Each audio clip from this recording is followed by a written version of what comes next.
Pahalgam attack के वक्त India एक नहीं बल्कि दो जंगें लड़ रहा था।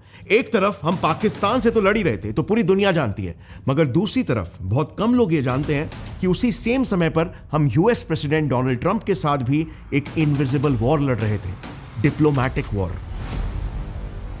आखिर क्यों डोनाल्ड ट्रंप इंडिया पर बार बार हमला कर रहा है? यह बात बहुत ही कंफ्यूजिंग है। ट्रंप ने हाल ही में एप्पल सीईओ टिम कुक को एक तरह से धमकी ही दे दी कि एप्पल को इंडिया में मैन्युफैक्चर करने की कोई जरूरत नहीं है, इंडिया को क्विट कर दो।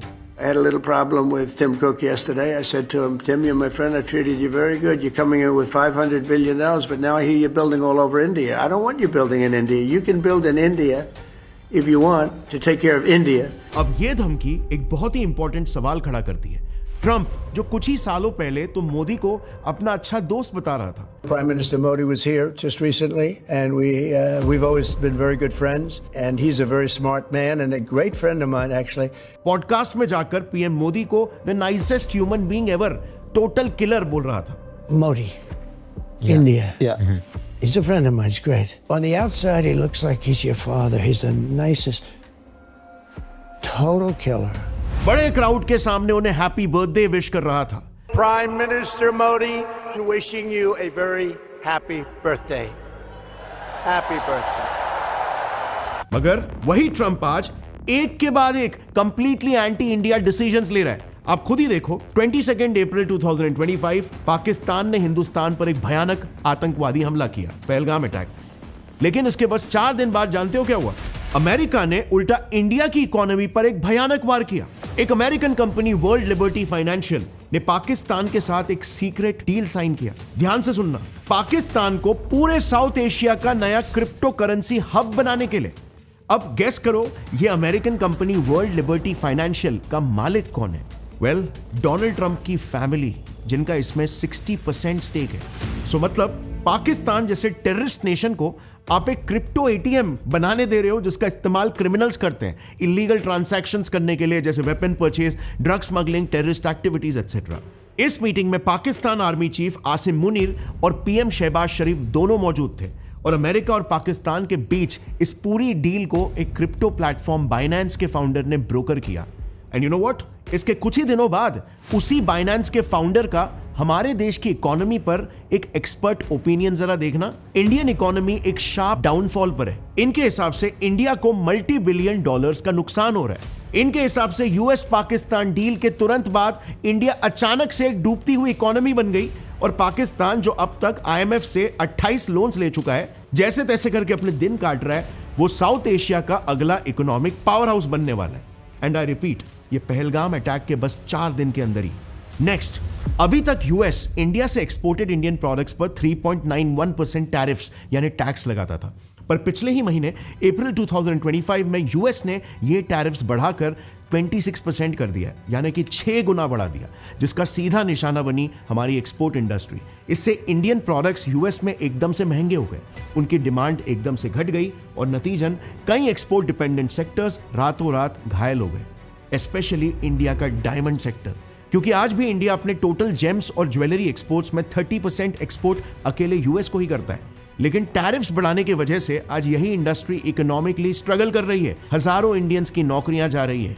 अब नेक्स्ट, इतना कम नहीं था कि यूएस इंडिया पर अपना अगला वार जल्द ही करने वाला है, 4 जुलाई 2025 को, और इंडिया को तैयार रहना चाहिए। अभी हाल ही की न्यूज है कि ट्रंप गवर्नमेंट ने एक बिल प्रपोज किया है, the so called big beautiful bill, जो अगर पार्लियामेंट में पास हो गया तो इससे 4 जुलाई 2025 से हर एक ओवरसीज ट्रांजैक्शन पर अमेरिकन गवर्नमेंट 5% टैक्स काटेगी। अब ये बात आपको भी पता है, वर्क वीजा पर यूएस जाने वाले highest number of immigrants Indians ही है, जो यूएस जाकर पैसे कमाकर अपनी सैलरी इंडिया भेजते हैं अपने घर वालों को। इनफैक्ट 2023 में तो कैन यू इमेजिन, अमेरिका के 72% H1B वीजास यानी कि जॉब वीजास इंडियंस को ही इश्यू हुए थे। लेकिन इस लॉ के बाद से सभी एनआरआईज को एंड ऑफ कोर्स इंडिया के फॉरेन इनकम को भी एक बड़ा झटका लग सकता है। एंड फाइनली, ट्रंप ने एप्पल के सीईओ टिम कुक को भी खुलेआम धमकी देकर एक सिंबॉलिक मैसेज पहुंचाया कि वो इंडिया में आईफोन्स का प्रोडक्शन बंद कर दे। Now I hear you're building all over India. I don't want you building in India. You can build in India if you want to take care of India.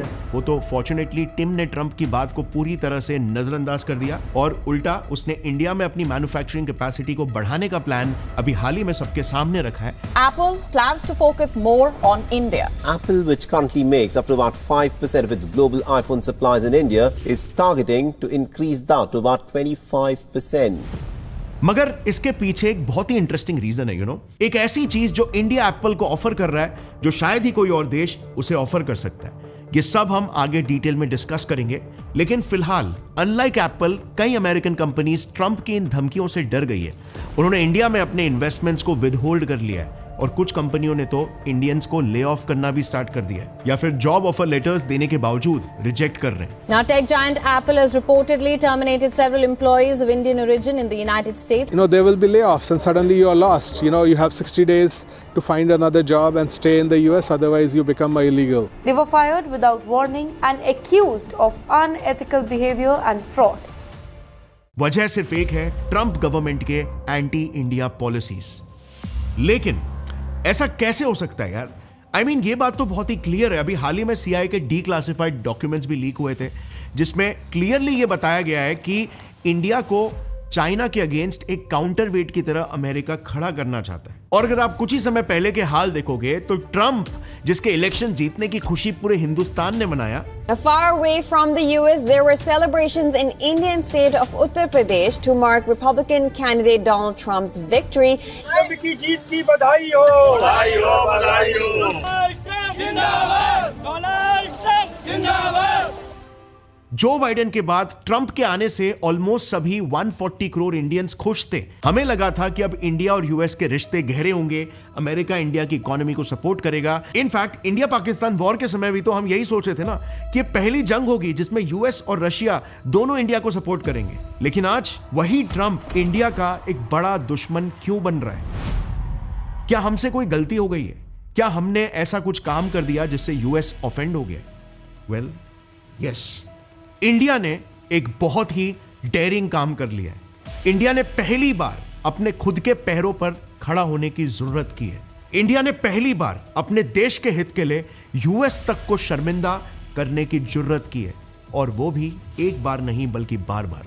लेकिन वो instances समझने से पहले एक बहुत ही इंपॉर्टेंट बात है। जब हम इंडिया को अपने पैरों पर खड़े करने की बात करते ना, तो हम सिर्फ मल्टीनेशनल कंपनीज की बात नहीं करते। आज Indian medium and small enterprises, जो कि एमएसएमईज है, पूरे देश में 35% मैन्युफैक्चरिंग आउटपुट के लिए जिम्मेदार है। लेकिन आज भी कई कंपनीज में फाइनेंस, डेटा, सेल्स, ये सारा काम मैनुअली किया जाता है, किताबों में लिखकर। आज भी अगर आपके दुकान में बिल मैनुअली पेपर पर बनती है और स्टॉक का हिसाब रजिस्टर में लिखा जाता है, तो यार आखिर 2025 में रह के 2005 वाली लाइफ क्यों जी रहे हो? उडू पीओएस ऐप से आप अपनी दुकान को बना सकते हो फुल टेक सैवी, क्योंकि यहां पर smart billing, customer behaviour, tracking, inventory और अकाउंटिंग जैसे कई चीजें ऑटोमेटिकली हो जाती है। मैं अपने कई वीडियोस में ऑलरेडी बता चुका हूं कि उडू पे आप अपने बिजनेस के लिए ई कॉमर्स वेबसाइट से लेकर अकाउंट्स हैंडल करना, इनवॉइसेस इशू करना, सीआरएम मैनेज करना और तो और हायरिंग करना, इन सब के लिए उडू के पास 45 प्लस एप्लीकेशंस अवेलेबल है। लेकिन चलो फिलहाल मैं आपको बताता हूं कि आप अपने शॉप को स्मूथली मैनेज करने के लिए उडू का पीओएस शॉप ऐप कैसे यूज कर सकते हो। उडू के पीओएस शॉप का यूजर इंटरफेस इतना सिंपल टू यूज है कि आप एक ही स्क्रीन से प्रोडक्ट का stock, loyalty programmes, multiple payments methods, customise selling, सब कुछ इजीली मैनेज कर सकते हो। मान लो आपको एक ऑर्डर प्लेस करना है, तो आपको सिर्फ प्रोडक्ट्स पर क्लिक करना है, फिर क्वांटिटी सिलेक्ट करना है और आपका प्रोडक्ट अपने आप कार्ट पे ऐड हो जाएगा। आप प्रोडक्ट का बारकोड स्कैन करके भी प्रोडक्ट को ऐड कर सकते हो। यहां पर प्रोडक्ट्स कभी भी आउट ऑफ स्टॉक नहीं होते, बिकॉज ये स्टॉक्स का ऑटोमेटिकली ही फुलफिलमेंट कर देता है। ऑल्सो अगर आपके कस्टमर के कुछ स्पेसिफिक रिक्वायरमेंट्स है तो यहां पे आप वो भी ऐड कर सकते हो एज कस्टमर नोट्स। कस्टमर के लिए डिस्काउंट्स या फिर लॉयल्टी पॉइंट्स इशू करना हो तो इसी डैशबोर्ड से वो भी ऐड हो जाएगा। पेमेंट के लिए भी कस्टमर के पास मल्टीपल पेमेंट मेथड्स अवेलेबल है, एंड डन। अच्छा, ऑर्डर कंप्लीट होने के बाद आप कस्टमर को रिसीप्ट भी यहीं से ही प्रिंट या फिर उनके व्हाट्सएप नंबर पर भेज सकते हो, जो कस्टमर को कुछ ऐसे दिखेगा। लेकिन कस्टमर्स को लॉयल्टी पॉइंट्स मिले, इसके लिए उन्हें रजिस्टर करना काफी इंपॉर्टेंट है। इसके लिए आपको कस्टमर सिलेक्ट करके क्रिएट पे जाना है और उनका सारा कॉन्टैक्ट इन्फॉर्मेशन फिल कर देना है। इसका एक इंटरेस्टिंग फीचर ये है कि अगर मान लो आपके करंट कस्टमर को अपना ऑर्डर पॉज करवाना है, तो आप तुरंत अपने नेक्स्ट कस्टमर के ऑर्डर को प्रोसेस करना स्टार्ट कर सकते हो जब तक फर्स्ट कस्टमर वापस ना आ जाए। और फाइनली कैश रजिस्टर में कैश ऐड या फिर रिमूव करने के लिए आपको सिर्फ मेन्यू आइकन पर ही क्लिक करना है, कैश इन या कैश आउट को सिलेक्ट करना है, फिर अपना अमाउंट एंटर करके उसका रीजन बताना है एंड कंफर्म पर क्लिक कर देना है। That's it. Also day and पर सेशन क्लोज करने का प्रोसेस भी एकदम सिंपल है। मेन्यू आइकन पर क्लिक करके आपको क्लोज सेशन सिलेक्ट करना है। इससे आपका closing control popup screen open हो जाएगा जहां से आप पूरे दिन में कितने ऑर्डर्स आए और टोटल अमाउंट कितना हुआ ये सारा इंफॉर्मेशन टैली कर सकते हो। ऑल्सो आप कैलकुलेटर विंडो ओपन करके अपने कैश ड्रॉवर में अर्नड कैश का भी अमाउंट कैलकुलेट कर सकते हो। Once you are done with this, आप क्लोज सेशन सिलेक्ट करके सीधा पीओएस के डैशबोर्ड पर वापस आ सकते हो। सबसे अच्छी बात यह है कि उडू पीओएस ऑनलाइन के अलावा ऑफलाइन भी चलता है, so it's very convenient. Also आप उडू पीओएस को फोन, कंप्यूटर, टैब हर डिवाइस से ऑपरेट कर सकते हो। आपको पता ही होगा कि उडू का first app is always free और बाकी एप्स के लिए भी आप 15 डेज का फ्री ट्रायल ले सकते हो, जिसके बाद उडू के सिर्फ 580 रुपीज का सब्सक्रिप्शन लेकर आप अपने बिजनेस को अच्छे से मैनेज और ग्रो भी कर सकते हो। So do consider checking out Udu's point of sale shop app, link is in the description. और अब वापस लौट आते हैं हमारे वीडियो पर। सो हम उन इंस्टेंसेस की बात कर रहे थे जब इंडिया ने अपने देश के खातिर यूएस को तक शर्मिंदा करने की जरूरत की थी। फरवरी 2025 में इंडिया को यूएस ने उनके एडवांस्ड F-35 जेट्स ऑफर किए थे, पर इंडिया ने उस ऑफर पर कोई खास इंटरेस्ट नहीं दिखाया। उल्टा अभी पहलगाम अटैक के बाद इंडिया ने जाकर फ्रांस से 26 रफेल्स जेट्स खरीदे वर्थ $7.5 बिलियन, जो यूएस के मुंह पर सबसे बड़ा तमाचा था, क्योंकि सब जानते हैं यूएस अपने वेपन ट्रेड को बहुत ही सीरियसली लेता है क्योंकि उसका एक ग्लोबल इंपैक्ट पड़ता है उसके सेल्स पर। फिर रिसेंटली ट्रंप ने इंटरनेशनल मीडिया के सामने यह कह दिया कि इंडिया यूएस के साथ 0 टैरिफ्स पर ट्रेड डील साइन करने वाला है। India is one of the highest tariff nations in the world. It's very hard to sell into India. They've offered us a deal where basically they're willing to literally charge us no tariff. मगर इसे हमारे foreign minister S Jaishankar जी ने तुरंत point blank पर ही deny कर दिया। उल्टा India ने तो यूएस को पूरी तरह से इग्नोर करके अल्टीमेट गीगा चैड का काम किया। हमने यूके के साथ फ्री ट्रेड एग्रीमेंट भी साइन कर लिया और इसके अलावा आपको पता ही होगा पिछले 2 से 3 सालों से इंडिया यूएस के सैंक्शन से भी कुछ खास डर नहीं रहा। रशिया यूक्रेन वॉर के बाद जैसे ही यूएस ने रशिया पर सैंक्शंस लगाए थे, एक तरफ तो ऑलमोस्ट सभी देशों ने रशियन ऑयल खरीदना बंद कर दिया था, लेकिन वहीं पर इंडिया ने ना सिर्फ रशियन ऑयल खरीदा, वो भी डॉलर में नहीं बल्कि रुपी और दिरहम में, बल्कि हमने तो एक कदम और आगे बढ़कर उसी तेल को रिफाइन करके यूरोप को बेचना शुरू कर दिया, जिससे हमने काफी मुनाफा भी कमाया। अनबिलीवेबल 2,53,788% का ग्रोथ। अब आप जरा सोचो, इंडिया के ये डिसीजंस इतने बोल्ड थे कि पाकिस्तानी पॉलिटिशियंस तक अपनी जनता से कह रहे थे कि हमें इंडिया जैसा एक आजाद मुल्क बनना है। पहले हिंदुस्तान का फॉरेन मिनिस्टर, ये फॉरेन मिनिस्टर को उन्होंने कहा कि रूस से तेल ना खरीदो। उसने आगे से कहा तुम कौन होते हो मैं कहने वाले, यूरोप खरीद रहे तेल उनसे। ये होता है आजाद मुल्क। और फिर 2023 में भी इंडिया ने G20 में यूएस की एक नहीं सुनी। यूएस चाहता था कि इंडिया G20 में रशिया को वॉर के लिए कंडेम करे, लेकिन इंडिया ने सोचा इससे हमारा क्या फायदा, उल्टा रशिया तो हमारा ऑल वेदर फ्रेंड है। सो एक तो इंडिया ने यूएस की बात अनसुनी कर दी, ऊपर से इंडिया ने अफ्रीकन यूनियन को G20 का परमानेंट मेंबर तक बना दिया, जो कि एक ऐसा मास्टर स्ट्रोक था जिससे if not the entire world, at least south Asia में इंडिया ने अपने आप को एक लीडर जैसा रिप्रेजेंट किया। ऑल्सो हाँ, इंडिया ने कुछ समय पहले यूएस टेक जायंट जैसे गूगल और अमेजॉन पर डिजिटल टैक्सेस भी लगा दिए थे। हालांकि अभी इंडिया उसे हटाने की बात कर रहा है, पर अगेन ऐसे मल्टीनेशनल जायंट्स पर टैक्सेस लगाना अपने आप में ही यूएस के लिए एक बहुत ही स्ट्रॉन्ग मैसेज था। अब यूएस एक ग्लोबल सुपर पावर है for a reason, because it is an economic super power. आप जानते ही होंगे कि यूएस ने डॉलर्स और स्विफ्ट पेमेंट सिस्टम का एक ऐसा जाल बिछा रखा है कि हर एक देश इंटरनेशनल ट्रेड के लिए इन सिस्टम्स पर हेवीली डिपेंडेंट है और मजबूर है। और इसी एग्जैक्ट डिपेंडेंसी का गलत इस्तेमाल करने के लिए यूएस काफी इनफेमस है। जब भी कोई देश यूएस इंटरेस्ट के हिसाब से काम नहीं करता, वो उनके पेमेंट सिस्टम्स को ब्लॉक करके उन्हें डॉलर्स इस्तेमाल करने से बैन कर देता है, और अंत में जब उनकी इकोनॉमी बुरी तरह से घायल हो जाती है, उन्हें झक मार के यूएस की बात माननी ही पड़ती है। ये सेम चीज यूएस ने सीरिया, इराक और रशिया जैसे देशों के साथ किया, मगर इंडिया फॉर अ चेंज इस चाल में फंसना नहीं चाहता है, और इसीलिए अब यूएस के इकोनॉमिक कंट्रोल से बाहर निकलने के लिए इंडिया डॉलर को अपने हम्बल रुपीस से चैलेंज कर रहा है। इंडिया कई देशों को एंकरेज कर रहा है अपने यूपीआई और वॉस्ट्रो अकाउंट्स को यूज करने के लिए, और सिंगापुर, यूएई, फ्रांस जैसे देशों ने तो इसे एक्सेप्ट करके इंडिया के साथ यूपीआई और वॉस्ट्रो अकाउंट्स ओपन करना तक शुरू कर दिया है। अब इस चीज को मैंने डिटेल में ऑलरेडी कवर कर लिया है, जो आप यहां पर आई बटन दबाकर इस वीडियो में देख सकते हो, एकदम सिंपल लैंग्वेज में। अब इस वीडियो को अगर आप देखोगे ये वीडियो खत्म होने के बाद, तो आपको पूरा इकोनॉमिक्स का भी पर्सपेक्टिव मिल जाएगा। अच्छा, ट्रेडिंग के लिए भी इंडिया साइलेंटली बट एग्रेसिवली एक नया international trade route India, middle east, Europe economic corridor बना रहा है। अब अगर आप मैप पर देखोगे तो ये है यूएस के नेवल चोक पॉइंट्स और ये है चाइना का BRI प्रोजेक्ट। अब अगर आप IMEC देखोगे तो वो बराबर इन देशों के प्रोजेक्ट्स को बाईपास करते हुए बाकी देशों को एक नया ट्रेड रूट ऑफर कर रहा है, जो पोटेंशियली उन सभी का लॉजिस्टिक्स कॉस्ट 30% और ट्रांसपोर्टेशन टाइम 40% से कम कर सकता है। और इसी बात से यूएस, चाइना दोनों इनसिक्योर है। नेक्स्ट, सेमीकंडक्टर्स के गेम में भी इंडिया ने एक बहुत ही स्मार्ट मूव खेला है। हम अब इंटेल या यूएस जायंट्स पर डिपेंडेंसी हटाने के लिए जापान, सिंगापुर और ताइवान जैसे पार्टनर्स के साथ टाई अप कर रहे हैं, ताकि हमारी चिप इंडस्ट्री हमारे कंट्रोल में रह सके और यूएस हमारा आर्म ट्विस्टिंग ना कर सके। सो जाहिर है इतने सारे रीजंस की वजह से यूएस इंडिया से बिल्कुल भी खुश नहीं है, क्योंकि हम यूएस के पट्टू नहीं बन रहे जिस तरीके से पाकिस्तान बनने को तैयार है। But does this mean war for India? Well, kind of yes, diplomatic war. Conventional war बिल्कुल भी नहीं, मगर India should be prepared for a potential economic war. देखो, एक तो कोविड-19 पैंडेमिक और दूसरा यूएस चाइना ट्रेड वॉर के बाद कंपनीज को अच्छे से समझ में आ गया कि अगर वो सिर्फ एक देश, वो भी चाइना जैसे देश, पर अपने सारे मैन्युफैक्चरिंग और सप्लाई चेन के लिए डिपेंडेंट हो जाए तो उसका अंजाम बहुत ही बुरा हो सकता है। और इसीलिए तभी से सभी देशों में एक डाइवर्सिफिकेशन स्ट्रैटेजी की डिमांड बहुत हाई हो चुकी है। चाइना +1।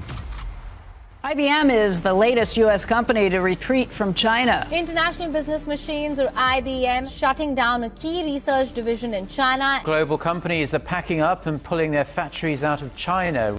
Basically, कंपनीज चाइना के अलावा एक और एक ग्लोबल मैन्युफैक्चरिंग हब ढूंढ रहे हैं, और यही वजह है कि विश्व के कई देशों में आज एक टाइप का इकोनॉमिक वॉर छिड़ चुका है, एक टाइप का मैन्युफैक्चरिंग वॉर, जिसमें वियतनाम, मेक्सिको, इंडोनेशिया, बांग्लादेश और इंडिया जैसे और भी कई देश लड़ रहे हैं अगला ग्लोबल मैन्युफैक्चरिंग हब बनने के लिए। और अब पहलगाम अटैक के बाद एक बात तो बिल्कुल साफ हो चुकी है कि यूएस के कई इकोनॉमिक पॉलिसी डिसीजंस इंडिया के लिए उतने फ्रेंडली नहीं होने वाले। सो ये हमारे लिए इस मैन्युफैक्चरिंग वॉर में एक मेजर डिसएडवांटेज हो सकता है। मगर इसके अलावा भी अगर हम बाकी के कॉम्पिटिटर देशों के सामने इंडिया की खुद की पोजिशनिंग देखें, तो हाँ, भले ही हम सोचे कि हमारी इकोनॉमी इन सभी देशों से बहुत बड़ी है, हम में काफी ज्यादा पोटेंशियल है, लेकिन अब भी इंडिया कई चीजों में इन देशों से काफी पीछे है। वो समझने के लिए अलग अलग क्रेडिबल सोर्सेस के डेटा पॉइंट्स को कंपेयर करके हमने ये टेबल बनाया है, जो आपको पता चलना ही चाहिए, बिकॉज ये फैक्ट्स पर आधारित है। एंड एज यूजुअल फ्रेंड्स, सभी सोर्सेस के लिंक्स आपको नीचे डिस्क्रिप्शन में मिल जाएंगे, आप रीड कर सकते हो। मैंने इस वीडियो के लिए फिलहाल 3 मेजर कॉम्पिटिटर्स का ही कंपैरिजन किया है, क्योंकि अगर सारे देशों को अगर मैं ऐड करूं तो कंफ्यूजन हो जाएगा और शायद आप कॉन्सेप्ट ठीक से नहीं समझ पाओ। सो चलो अब इंडिया के वीकनेस को प्रैक्टिकल एग्जांपल से समझते हैं। पहला पॉइंट है अप्रूवल टाइमलाइंस। समझो आप एक बड़ी कंपनी चला रहे हो और आपको ओडिशा में एक फैक्ट्री डालनी है। सबसे पहले हमें गवर्नमेंट अप्रूवल्स लगेंगे। अब ये वेबसाइट ओडिशा गवर्नमेंट की है, इस पर देखो क्लियरली लिखा हुआ है कि हमें अलग अलग अथॉरिटीज से 30+ अप्रूवल्स की जरूरत होगी, और इसके लिए मिनिमम हर अप्रूवल के लिए हम 15 दिन भी पकड़े तो हमारी फैक्ट्रीज के खुलने के लिए 14 महीने यानी कि 1 साल 2 महीने लग जाएंगे। और हाँ, ये मैंने एक ऑप्टिमम टाइम फ्रेम पकड़ा है, बाकी बीच में तो बहुत सारी चीजें हो सकती है, कहीं पे भी आपके पेपर्स अटक सकते हैं, कहीं पे भी आपको कितना भी ब्राइब देना पड़ सकता है, और इसमें कुछ स्पेसिफिक अप्रूवल्स के लिए 2 महीने तक का भी टाइम लग जाता है। लेकिन वहीं पर चाइना में मैक्सिमम 3 से 6 महीने में आपके सारे अप्रूवल्स क्लियर हो जाएंगे। वियतनाम में तो ये प्रोसेस और भी ज्यादा इजी और फास्ट है, वहां पर सिर्फ इन 7 अप्रूवल्स के साथ 6 महीने के अंदर आपको सारे लाइसेंसेस मिल जाएंगे। अब फैक्ट्रीज में अप्रूवल्स के बाद जो अगला सबसे इंपॉर्टेंट फैक्टर देखते हैं वो है इलेक्ट्रिसिटी। किसी भी फैक्ट्री में मेजर कॉस्ट होता है इलेक्ट्रिसिटी का। तुम्हारे ओडिशा में फैक्ट्री के लिए ऑफिशियल गवर्नमेंट रेट्स के हिसाब से हमें $0.125 पर किलोवाट देना पड़ेगा, लेकिन वहीं पर चाइना में इलेक्ट्रिसिटी का कॉस्ट है $0.088 पर किलोवाट आवर्स, और वियतनाम में तक $0.085 पर किलोवाट आवर्स। और इंडिया में प्रॉब्लम सिर्फ प्राइस का नहीं है। सूरत का ही एग्जाम्पल ले लो, जो टेक्सटाइल हब है, वहां पर इंडस्ट्रियल पावर आउटेज की वजह से प्रोडक्शन कॉस्ट में सीधा 10% का नुकसान हो जाता है। और इंडिया के बाकी स्टेट्स के सिटीज में भी लगभग यही हाल है। अब फैक्ट्री लगने के बाद इसमें लेबर कॉस्ट के मामले में इंडिया का लेबर कॉस्ट कंपैरेटिवली वियतनाम और चाइना से चीप है, जो कि एक अच्छी बात है। पर फिलीपींस और बांग्लादेश में हमसे ज्यादा सस्ता लेबर फोर्स अवेलेबल है। चलो लेबर कॉस्ट तो एक चीज हो गई, बट उससे भी कई ज्यादा इंपॉर्टेंट होता है जो कंपनीज को चाहिए होता है, वो होता है स्किल्ड लेबर। मतलब ऐसे वर्कर्स जिन्हें हाईटेक फैक्ट्री मशीनरीज को ऑपरेट करना आता हो, क्योंकि अभी फ्यूचर इंडस्ट्रीज इसी हाईटेक मशीनरीज पर ही बेस्ड है, जो इंडिया में सिर्फ कम ही नहीं बल्कि यूएन डेटा के हिसाब से इंडिया हमारे पड़ोसी देश जैसे पाकिस्तान, बांग्लादेश और नेपाल से भी बहुत पीछे है। इंडिया के पास सिर्फ 21% स्किल्ड लेबर फोर्स है। वहीं पर सिर्फ चाइना की बात अगर करूं तो ऑफिशियल डेटा के हिसाब से उनके देश में 2400 वोकेशनल स्कूल्स है, जो हर साल 10 लाख स्किल्ड वर्कर्स चाइना में तैयार करते हैं। और इसीलिए चाइना पूरे दुनिया में 4th रैंक पर आता है when it comes to skilled labours. वहीं वियतनाम 117th रैंक पर है यूएन की स्किल्ड लेबर कैटेगरी में, जो फ्रैंकली स्पीकिंग इतना भी बुरा नहीं है। अब आखिर में चलो आपने फैक्ट्री सेटअप कर ली, उसमें गुड्स प्रोड्यूस कर लिया, उसके बाद आता है लॉजिस्टिक ट्रांजिट टाइम। इसमें भी अगर आप देखोगे तो इंडिया सारे कॉम्पिटिटर्स में नीचे है। उसके पीछे रीजंस है हमारे खराब रोड्स और लैक ऑफ कनेक्टिविटी। इंडिया का लॉजिस्टिक नेटवर्क एक बड़ा प्रॉब्लम है। इंडिया के लॉजिस्टिक सिस्टम का एक सिंपल एग्जांपल देता हूं। ओडिशा का परदीप पोर्ट, यहाँ के इंटीरियर एरियाज जैसे अंगुल जो मैन्युफैक्चरिंग हब है, वहां से माल पोर्ट तक ले जाना होता है, लेकिन इन हब्स को बहुत ही लिमिटेड रेल कनेक्टिविटी है। अभी 2023 में यहाँ एक नई लाइन शुरू हुई है। एग्जाम्पल के लिए ये देख लो, यहां से पोर्ट तक डायरेक्ट रेल लाइन नहीं है और इसीलिए माल टूटी फूटी सड़कों से ट्रक्स में ले जाया जाता है, और ये सड़कें बारिश में और भी ज्यादा खराब हो जाती है। ऊपर से ट्रैफिक, टोल, डीले सब मिला के मिनिमम 1 दिन लग जाता है सिर्फ पोर्ट तक पहुंचने में। और बस ऐसे कारणों की वजह से ही इंडिया का लॉजिस्टिक इंडेक्स में रैंकिंग लो है। सो अगर साफ एकदम रैशनली और प्रैग्मेटिकली देखे तो this war is not going to be easy for India. एक तो वैसे ही इंडिया के आगे कई सारे कॉम्पिटिटर्स खड़े हैं, ऊपर से यूएस जैसे देश के पॉलिसीज बिल्कुल इंडियन बिजनेसेस को, इंडियन इकोनॉमी को सपोर्ट करते हुए नहीं दिख रहे। और इसीलिए मेरे हिसाब से it is high time India इसे सीरियसली ले और अपने मैन्युफैक्चरिंग सेक्टर में कुछ मेजर डेवलपमेंट्स लाए। एंड टू बी ऑनेस्ट, हम उस दिशा में, उस डायरेक्शन में जा भी रहे हैं, जिसमें एक सबसे बड़ा स्ट्रेटेजिक मूव है स्मार्ट इंडस्ट्रियल सिटीज। जो फैक्ट्री सेटअप करने की प्रोसेस थी, right from single window approval से लेकर लॉजिस्टिकल लूपहोल्स तक, इसे सॉल्व करने के लिए इंडियन गवर्नमेंट ने national industrial corridor development programme के तहत पूरे इंडिया में 12 नई स्मार्ट इंडस्ट्रियल सिटी शुरू की है। इसे औरंगाबाद की ऑरिक सिटी के एग्जाम्पल से समझाता हूं। यह इंडिया की पहली प्लान्ड इंडस्ट्रियल स्मार्ट सिटी होगी, जो 10,000 एकर्स में बनने वाली है। अब इस सिटी के जरिए जो सबसे पहला कंसर्न था अप्रूवल्स का, तो ऑरिक में गवर्नमेंट ने सिंगल विंडो अप्रूवल सिस्टम रखा है। बाकी जगहों का जो डिफरेंस है ना, तो यहाँ पे कोई भी एक ही एप्लीकेशन में सब मिल जाता है। समझा, अभी हम एमएसबी को एप्लीकेशन करेंगे तो इमीडिएट लाइट मिल जाती, पानी का ये करो इमीडिएट पानी मिल जाता है, हमें जाने का कोई काम नहीं है। मतलब अब फैक्ट्री डालने के लिए मैन्युफैक्चरर्स को अब 10 गवर्नमेंट ऑफिसेस के चक्कर लगाने की कोई जरूरत नहीं होगी। एक ही जगह पर सारे अप्रूवल्स मिल जाएंगे। ऐसा इसीलिए क्योंकि इन स्मार्ट इंडस्ट्रियल सिटीज को प्लग एंड प्ले मॉडल पर डिजाइन किया गया है। मतलब यहां पर government already land acquisition, environmental clearance सब कुछ पहले से ही दे के रखेगी। फिर यहां पूरी सिटी ही ऐसे डिजाइन की गई होगी कि इसमें industrial sewage, ICT networks, electricity, water, सारे प्रोविजंस ऑलरेडी गवर्नमेंट ने पूरे करके रखे होंगे। सो कंपनीज को बस यहां पर आना है, प्लग एंड प्ले और फैक्ट्री शुरू, जिसके लिए नॉर्मल केस में ये सारे अप्रूवल्स और प्रोविजन कंपनीज को फैक्ट्री सेटअप करने से पहले अलग अलग अथॉरिटीज से अप्रूव करवाने पड़ते थे, जो कि बहुत टीडियस प्रोसेस है। अब दूसरी प्रॉब्लम थी, याद है, इलेक्ट्रिसिटी आउटेज की। ऑरिक में गवर्नमेंट ने 24/7 इलेक्ट्रिसिटी सप्लाई दिया है। और लॉजिस्टिक्स की जो प्रॉब्लम थी, तो इस ऑरिक सिटी को रेल, रोड और एयर से जेएनपीटी पोर्ट तक सीमलेस कनेक्टिविटी दी गई है। बेसिकली इंटरनेशनल और नेशनल कंपनीज के मैन्युफैक्चरिंग नीड्स को ध्यान में रखते हुए ही इन सिटीज को डेवलप किया जा रहा है। इसके अलावा इंडिया की अगली प्रॉब्लम जो कि स्किल गैप है, उस पर भी बहुत ही अच्छा काम चालू है। प्रधानमंत्री कौशल विकास योजना के तहत पिछले 10 सालों में 16 लाख से ज्यादा युवाओं को semiconductors, 5G, AI, green hydrogen, EV जैसे एडवांस टेक्निकल सेक्टर्स में स्किल ट्रेनिंग मिल रही है। अब ये तो हुई इंडिया की खामियों को फिक्स करने की बात, लेकिन इसके अलावा भी कुछ और ऐसे एडवांटेजेस है जो इंडिया को बाकी कॉम्पिटिटर्स से अलग करते हैं। जैसे इंडिया के पास चाइना के बाद दुनिया का सेकंड लार्जेस्ट लेबर पूल है। इंडिया के पास one of the largest middle class consumer base है जो इन मैन्युफैक्चर्ड प्रोडक्ट्स को डायरेक्टली डोमेस्टिकली ही कंज्यूम करवा सकता है, जो कि वियतनाम और बांग्लादेश जैसे कंट्रीज के पास नहीं है। मगर ये इंटरनेशनल कंपनीज के लिए एक ह्यूज एडवांटेज है और इसीलिए तो एप्पल को इंडिया में आना है। अब आखिरी और सबसे इंपॉर्टेंट चीज देखो, अगर किसी भी देश जैसे चाइना का ही एग्जाम्पल हम ले ले, उसके कई वेस्टर्न देशों के साथ कोई खास रिश्ते तो नहीं है और हाल ही में तो यूएस ने चाइनीज प्रोडक्ट्स पर 245% के हेवी टैरिफ्स लगा दिए थे, जिससे कई कंपनीज को मजबूरन चाइना से अपने यूनिट्स को शिफ्ट करवाने पड़े। लेकिन क्योंकि इंडिया के EU, US, south Korea, Japan, almost दुनिया के सभी कंट्रीज से डिसेंट रिलेशंस है, तो कंपनीज के लिए ये एक अच्छा स्टेबल मार्केट हो सकता है जहां वो अपने प्रोडक्शन बेसेस बनाए। और यही चीज इसी नजरिए से कहीं ना कहीं हमें दिख भी रही है। नवंबर 2024 में ही द बेन एंड कंपनी ने चाइना में स्थित 166 सीईओज और सीओओज को सर्वे किया, जिससे पता चला कि 2024 में 69% कंपनीज अपने ऑपरेशंस चाइना से शिफ्ट भी कर चुके हैं। आज कई कंपनीज चाइना को छोड़कर इंडिया में शिफ्ट हो ही रहे। India is their preferred destination, जो मेरे हिसाब से बस एक बिजनेस मूव नहीं है बल्कि एक साइलेंट रेवोल्यूशन है, जो कि यह बता रहा है कि उन कंपनीज को इंडिया पर भरोसा है, क्योंकि अब फाइनली इंडिया उन लूप होल्स को समझ रहा है जो ग्लोबल मैन्युफैक्चरिंग सिस्टम में सबसे बड़े पेन पॉइंट्स बन गए हैं। एक्सपेंसिव लेबर, जियोपॉलिटिकल इंस्टेबिलिटी और लिमिटेड लोकल डिमांड। इन पेन पॉइंट्स को अगर इंडिया इफेक्टिवली सॉल्व कर लेता है तो मेड इन इंडिया सिर्फ एक लेबल नहीं बल्कि एक वर्ल्ड स्टैंडर्ड बन सकता है, जो कि according to me is the only way to win an economic war against a giant like US. What do you guys think? Comment down your opinions in the comment section.